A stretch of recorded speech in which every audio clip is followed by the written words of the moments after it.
Okay, we got to catch up on time now. All right, 10.1, factoring common monomials.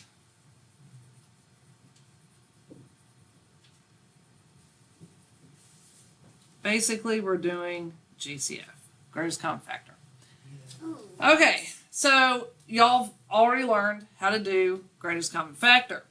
Well, now we're doing, applying it to monomials. Okay, so we're going to start off with almost like a review, and then I'm going to just go right into factoring out common monomials. Okay, so part of this is going to be review. The other part is going to be something new. Yes, I know. The GCF, greatest common factor, of a polynomial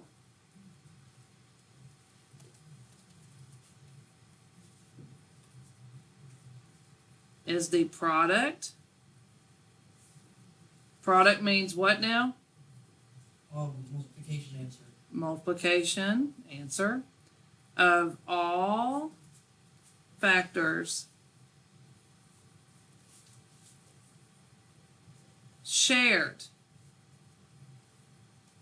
by every term of the polynomial.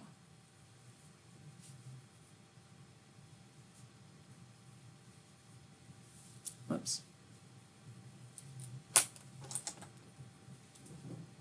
This is what's important. The GCF of a polynomial is the product of all factors shared by every term of the polynomial. And I'll explain that. I'll give you examples of that in a minute.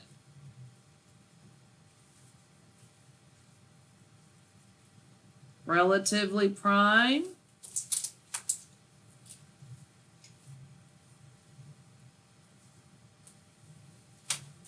This is a review when two numbers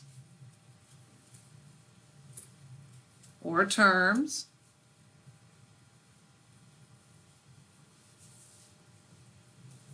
have a GCF of 1.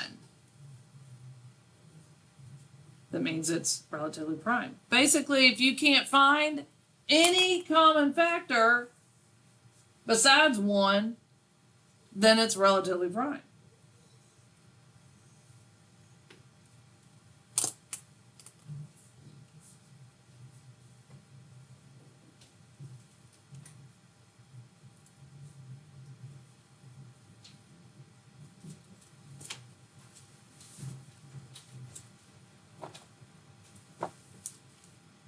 All right. 1. Find the GCF of all terms. So you're going to find the greatest common factor of all terms. 2. Divide the GCF out of each term.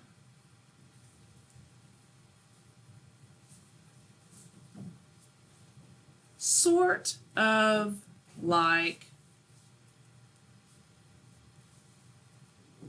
reverse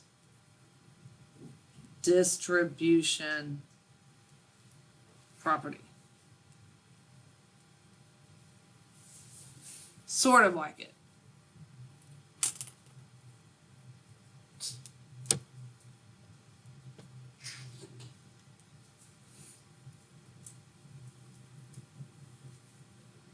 So we're going to find the greatest common factor of all terms, and we're going to divide it out of each term.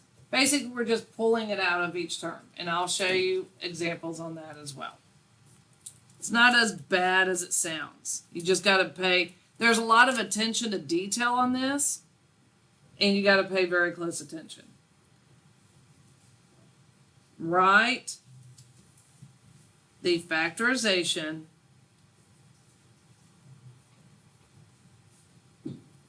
as GCF times the sum of quotients. Blah, blah, blah. I'll show you what that means. And you can, if you choose, to check your answer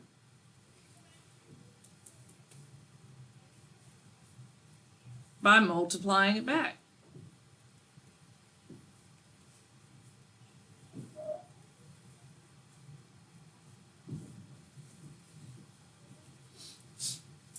Again, once I start doing examples, it'll bring it all home.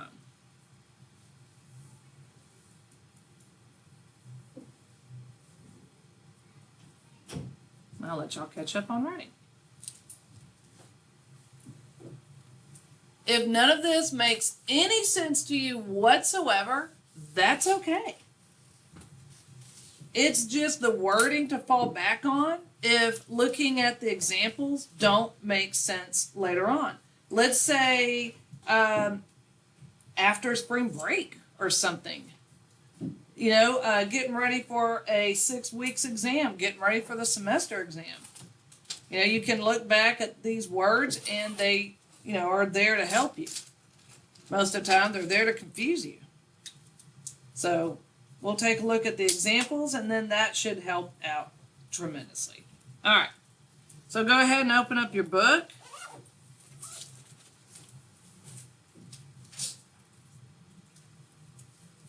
Page 406.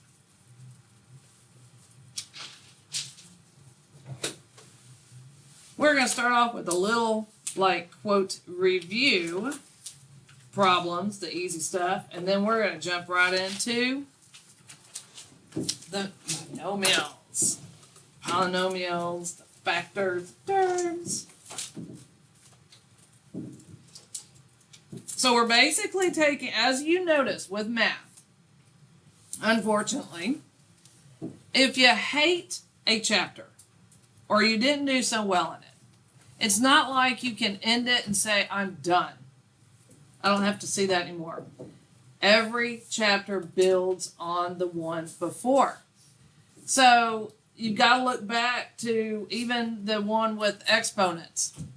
That's why y'all hear me lecturing all the time. You have to master each chapter before we get to the next one.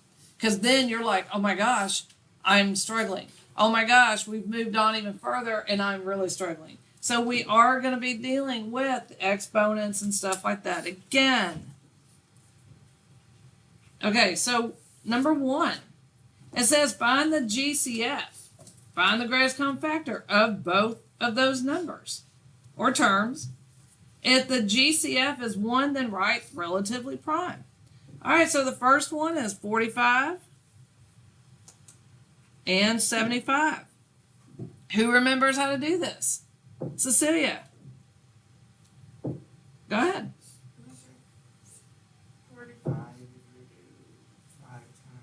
so we're doing, what's it called? Factor? What are they called? Trees, yes. So we're going to do factor trees of both. Good job. So, what did you say? 5 times 9. That's right. 5 times 9. Is 5 prime? Yeah, circle it. There you go. Good job. 3 And then, times 3, circle. how about over here?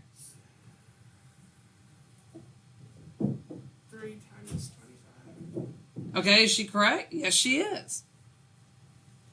Circle 3. 25 turned into 5 times 5. Look at you go. See, you remember. So I'm going to write 45 here and 75 here. Cecilia, what do I write here? 45, you get 3, 3, 5. 3 times 3 times 5. Remember I used to tell y'all to cross it off? And then for here, what do I write? 3, 5, 5. 3 times 5 times 5. And then what do I do, Cecilia? Circle 3 and 3 and 5. Circle my pairs. Then multiply. Look at you go. See, don't tell me I don't teach y'all anything. What do you get? 15. So 15 is the greatest common factor. Very good. Do y'all remember all this? Are you joking, Aiden? I don't remember this. I remember this from years ago. Do you understand it? Yeah. Okay. Does anyone have questions? Wow, good.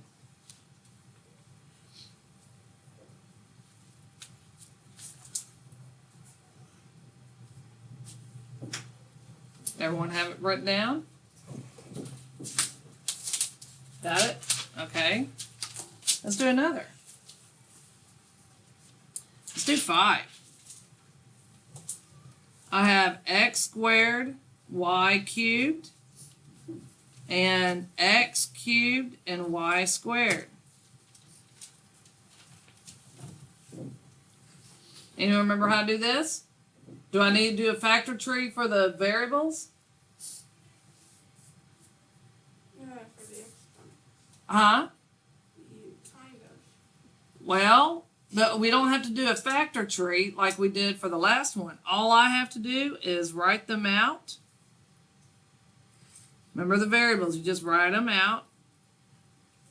And Cecilia, how many x's do I have for the first one? 2, How many y's? 3, How many x's for the bottom one? 3, How many y's? 2. Now what do I do, Cecilia? It's the ones that are the same. Pairs.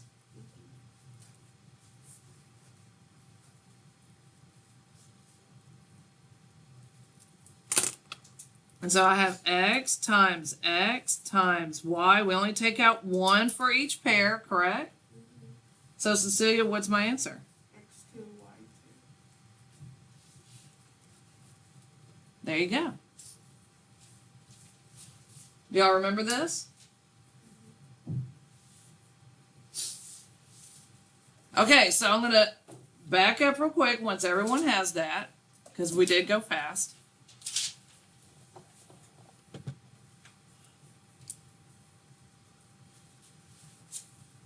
Make sure you have exactly what I have written down.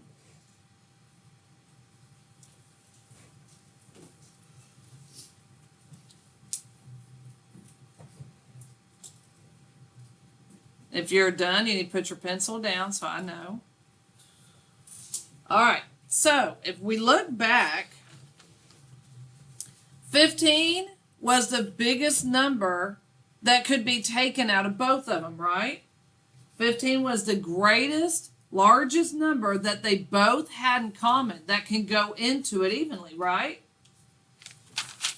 Okay, so over here, if I'm looking at both of these terms, there's no numbers, but I'm looking at both of these.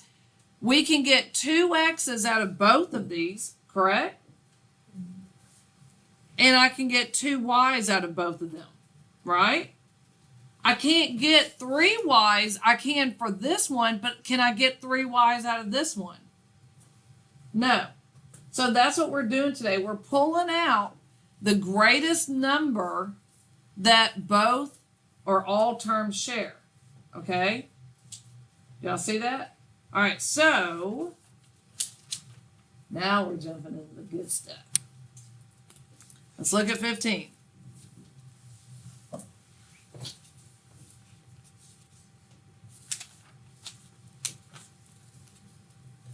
All right, here we go. 7x squared minus 49xy plus 28y squared. And it says factor. If the polynomial will not factor, write prime. So we're looking for a number and letters that all 3 terms have in common. All 3 terms. So is there a number, and it's got to be the largest number, that can be divided into all 3 terms? Taylor? 7. 7. Is there a letter that all three terms share? So 7 it is. Now here's where it gets interesting. So he said that if we look at all three terms, 7 is the largest number that can go into all three of these. Is that a correct statement? Yeah. Because 7 can go into 7, it can go into 49 and 28. Nothing larger because, here we have 7. And then he said no variables because here's two x's and an x, but there's no x here, so we can't do that. We have y's here and here, but there's no y here, so we can't pull out a y. It has to be what all of them have in common. So we pulled out, or Taylor pulled out a 7. 7x squared divided by 7 is what, Taylor? X squared. 49xy divided by 7 is what? 7, -7xy. And then 28y squared divided by 7 is what? 4y squared. And there's your answer.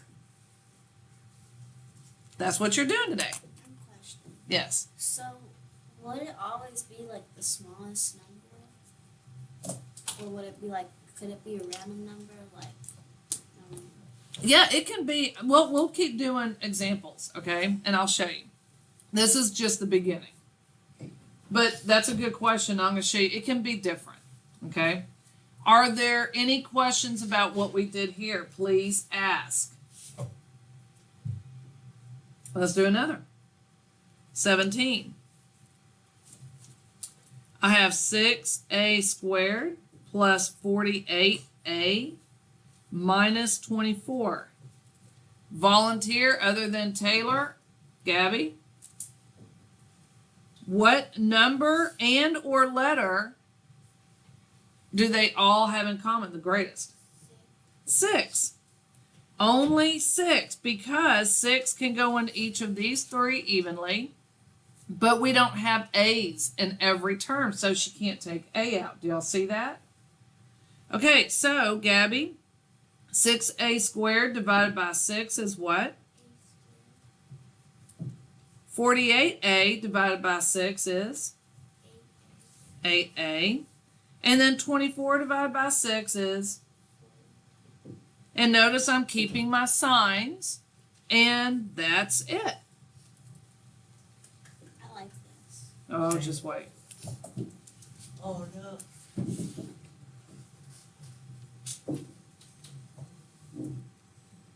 All right, any questions? Okay, 19. Same thing. We're factoring. If it's prime, that means if nothing can come out of it, then it's just prime. So 19 is 6a squared b plus 3ab squared. Okay, another volunteer that has not had a turn. All right, Michaela. What number and or letters can come out of both terms? They can go in there. 3. A1, Or just A and B. Very good. Because 3 is the largest number that can go into 6 and 3. And we have an A, we have 2 A's here and 1 A here, so 1 A is the largest we can get out of these. You can't get 2 A's out of this because there's only 1 there, right? And then we have 1 B here and 2 B, so 1 B is the only thing we can get out. Good job. So 6 divided by 3, and then A squared divided by A, or just A, and then B divided by B, 0, so nothing. so nothing. Very good. Because when we're dividing and the bases are the same, basically it'd be 1. B divided by B is 1, right? So good job. What about this? 3AB squared divided by 3AB, what would you get? B1. Or just B? Perfect. If you feel comfortable putting a little 1 there, you can. Are there any questions about this? Did that answer your first question? I figured. All right, let's do another. 21. 91a cubed b squared plus 13a squared b. Aiden? So 8 goes to 13. 13. Any A's? Yes. 8 to. Bingo, look, he has 3 A's here and 2 A's here, so the largest that can come out are 2 A's. He can get 2 of those. And then how about B's? Just B. Just 1 B, because we have 2 B's there and 1 B here, so the largest you can take out would only be 1 B because of this. All right, so 91a cubed b squared divided by 13a squared b. 7 7ab. Because remember, when we're dividing, we subtract exponents. So that's really saying 3 minus 2 is 1. 2 minus 1 is 1. 91 divided by 13 is 7. All right, and then plus 1. plus 1. Because 13a squared b divided by 13a squared b is just 1. 13 divided by 13 is 1. And if you want to check to make sure it's correct, you just do the distributive property. You multiply each thing, and hopefully you come up with your original. Any questions? Put your pencils down when you've got it down so that I know you've got it. All right. 23. I have 14x squared y minus 15z. Whit? Would you do the tree for these ones? No, you don't have to. What number can go into 14 and 15? Oh, 1. No. Wait. No number can, 15. no number can go into either of them. Okay, are there any letters you can pull out? No, man. So then it's, Prime. So technically 1. if 1 is the only thing that can come out of the numbers and stuff, then it's prime. Relative. Any questions? I'll let you do another one, Whit. Sorry. No, it's prime. That's a trick one. All right, 25. 12x cubed minus 16xy squared. So, Whit, you can do this one. 4 would be your. And then you can pull out an X. 1x. And then just 1. Wait, no. And that's all. That's it, because this doesn't have a y, so we can't pull out the y. Very good.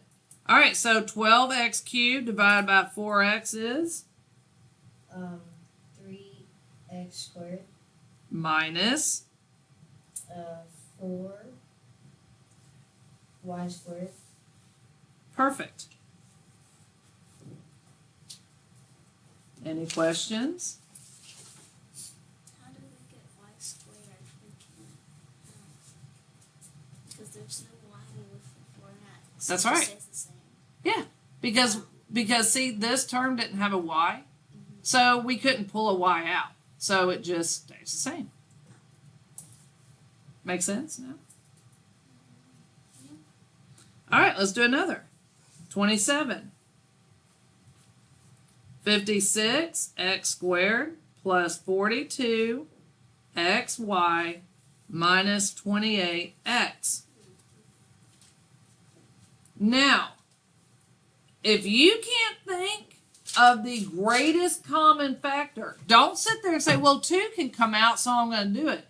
You're not factoring out completely. You have to find the greatest common factor, not just any factor, but the greatest. So if you're sitting here looking at this and you're like, man, I don't know, guess what you're going to have to do?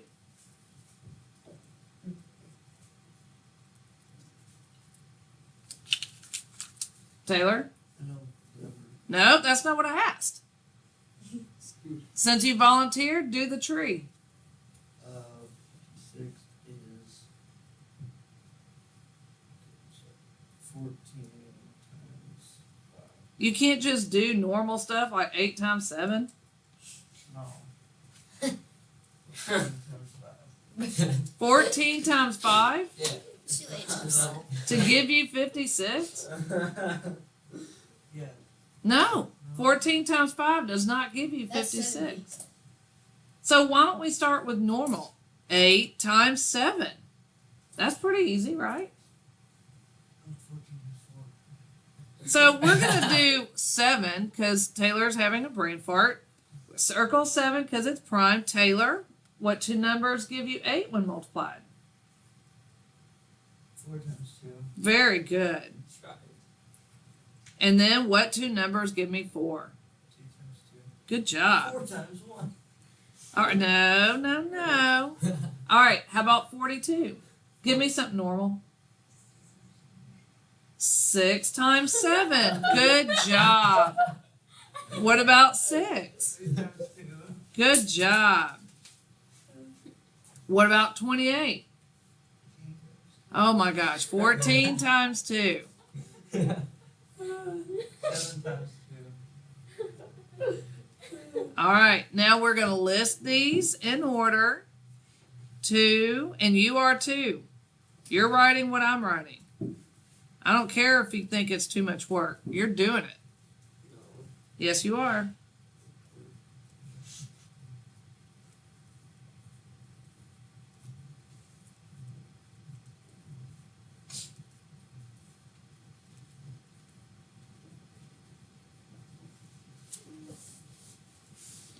Okay, Taylor, once you have it written down, you tell me which groups of 3 to circle. 2, 2, 2. Or just a group of 2. 7, 7, 7. All right, group of 7. You can do it like that, like all wobbly. Yeah. 2 times 7 is? 14.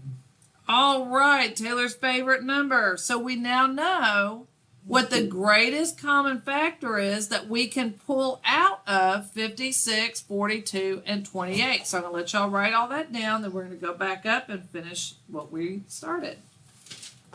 Everyone have it down? Hopefully you all have it down. Put your pencils down when you're done.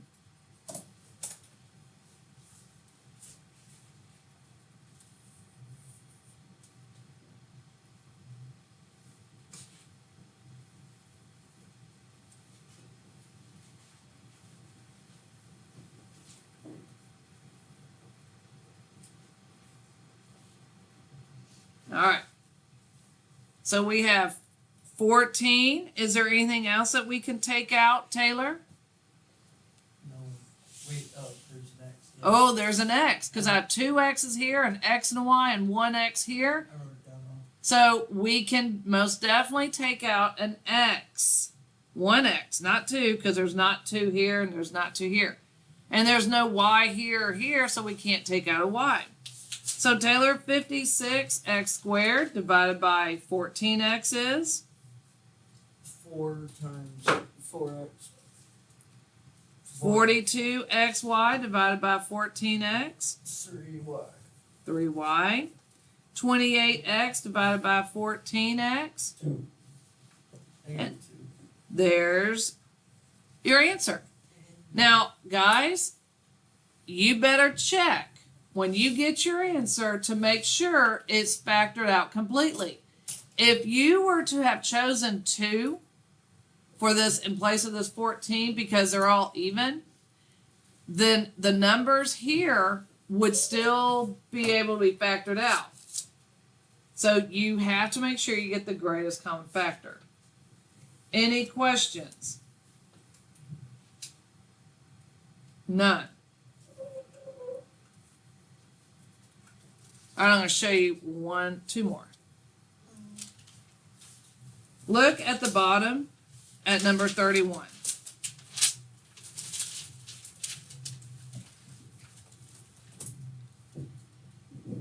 Now this is weird.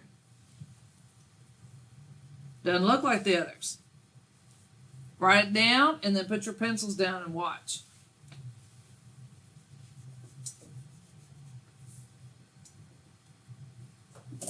And if you start working ahead doing distributed property, you're going to get it wrong. All right. So keep in mind what we're doing. We're not solving for anything. We are factoring out stuff, right? So we look at what both of these groups have in common. Raise your hand if you can see something they have in common. Michaela? Just -2? And X. So notice that they both have x minus 2 in common. Y'all see that? You're going to pull that out first. Write that down. Don't go any further. See this plus sign? Y'all see it? See the x and the 8? Y'all see it? X plus 8. There's your answer. That's all the work you need to do. Yay. Look at 33. Emily, you're doing this one. 5 times B plus C plus A times B plus C. So write it down, and then Emily, tell me what they both have in common. B plus C. So then what do I write? B plus C. 5 plus A. And she's correct. Not too bad, right? All right, y'all are doing page 406 to 407. Numbers.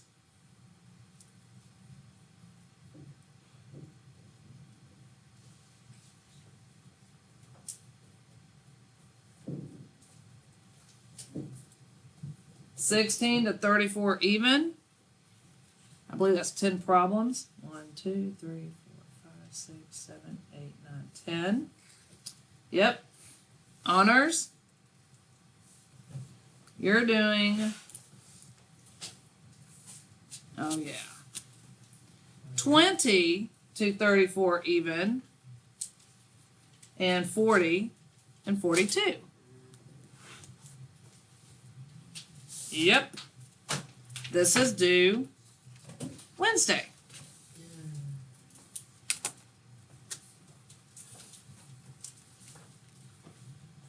Get it started.